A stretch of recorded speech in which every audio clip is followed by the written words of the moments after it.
Well, understanding our tradition is what St. Peter's is all about this Lent.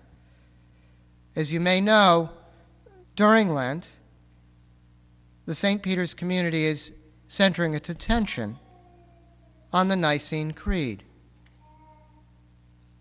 Julie has asked each of the preachers during Lent to concentrate on a particular section of the Nicene Creed. So, where does my section start? For our sake, he was crucified. What better place to start to examine human sin or human suffering?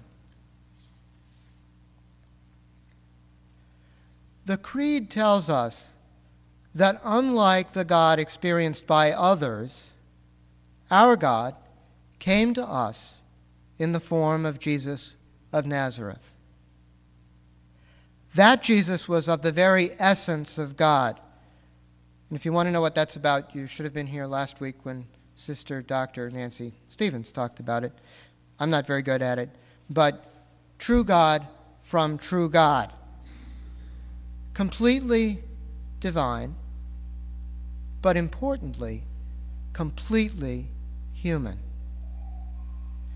The Creed tells us that our God, in the person of Jesus, truly suffered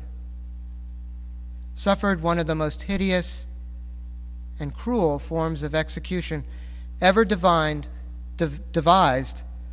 by the twisted mind of humanity. That our God, in the person of Jesus, truly died and was truly buried, stayed in the grave for 3 days. In ancient times, if you were dead for 3 days, you were really dead. Remember, Lazarus was stinking by then. Our God experienced human suffering, human death, as a human being. But that's not the end of the story. The Creed tells us that our God overcame the power of death, overcame the fate of all humankind, overcame the fate of every single one of us. Our God, in the person of Jesus, is truly divine. He rose, he ascended, he is seated with God, is God. He will come again into the world and is God forever and ever.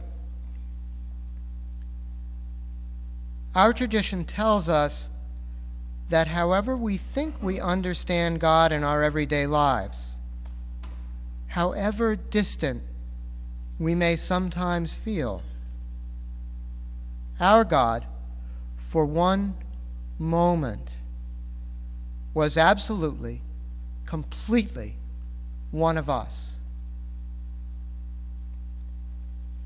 He suffered every human frailty.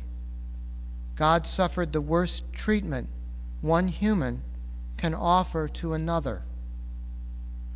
God understands us in our own suffering. God is accessible to us in a way that a friend who has undergone a similar tragedy is accessible to us in a way that no one else is. Our God, however great, however near, however far, will always look upon us with a human face, will always turn a human face towards us.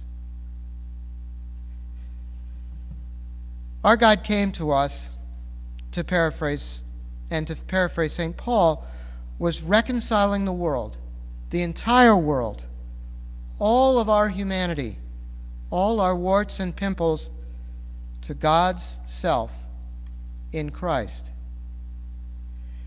This is a God who, like the Father in Jesus' parable, can hug us joyfully when we return shamefaced after our most aimless wanderings, our worst mistakes, our worst failures, our worst sins.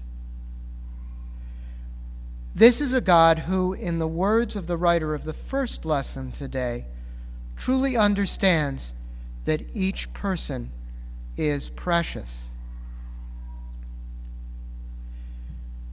I'm not entirely sure what part of the elephant I've been asked to be responsible for, but I think it's the heart.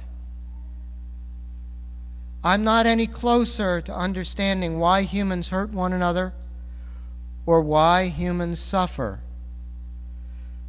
But I know that our God is a God who can be with those boys and girls at the time of the bomb blast, as the limb is lost, as they are dying, and say to them, I have been here too. Our tradition shows us a God in whom, when the time comes in a moment, I can stand and say, I believe. Amen.